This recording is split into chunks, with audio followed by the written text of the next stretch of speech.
அனைவருக்கும் கணித வணக்கம். இப்ப பார்க்க போறது 7ஆம் வகுப்புக்குரிய கணக்கு முதல் பருவம் காலாண்டு தேர்வில் கேட்கப்பட்ட ஒரு கேள்வியை பார்க்க போறோம். 36வது கணக்கை இப்ப நம்ம கண்டுபிடிச்சு போட போறோம். பின்வரும் சமன்பாடுகளில் முழுக்களின் பண்புகளை கண்டறியவும் சொல்லி கொடுத்துருக்காங்க.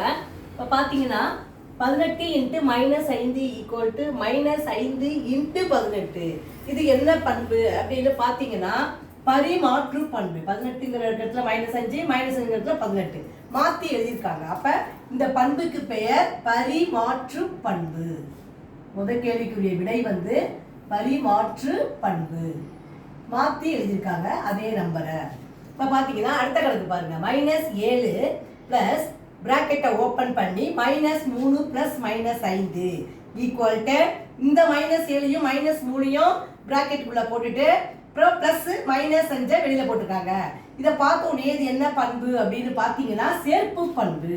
என்ன பண்பு இது? சேர்ப்பு பண்பு. அதாவது எப்படி நம்ம பிராக்கெட்ல இருக்கிறத ஃபர்ஸ்ட் கூட்டிட்டு அடுத்து வெளியில இருக்கிறத கூட்டினால் ஒரே ஆன்சர் வரும். இந்த கணக்கை பொறுத்த வரைக்கும் இது 2 கூட்டிட்டு அப்புறம் இதோட கூட்டணும். இந்த இதை பொறுத்த வரைக்கும் இந்த -3 -3 கூட்டிட்டு அப்புறம் -5 கூட்டணும். இப்போ பாத்தீங்கன்னா -3யும் -5 கூட்டினால் -8, அப்புறம் -7 கூட்டினா என்ன வந்துடும்? -15. ஒரே குறையெண் குறியீடு. அதே மாதிரி இதை பாத்தீங்கன்னா இங்க -15 ஆன்சர் வந்துருச்சு. இங்க பாத்தீங்கன்னா -7 -3 ஃபர்ஸ்ட் கூட்டிக்கிறோம் -10, அதோட -5 கூட்டும் பொழுது வரக்கூடிய விடை -15. இந்த கணக்கை பொறுத்த வரைக்கும் இது சேர்ப்பு பண்பை குறிக்கிறது.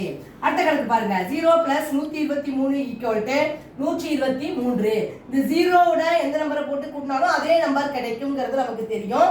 அப்ப 0ன்னு வந்தாவே அந்த பண்புக்கு பெயர் கூட்டல் சமணி. இதுக்கு ஆன்சர் என்னது? கூட்டல் சமணி.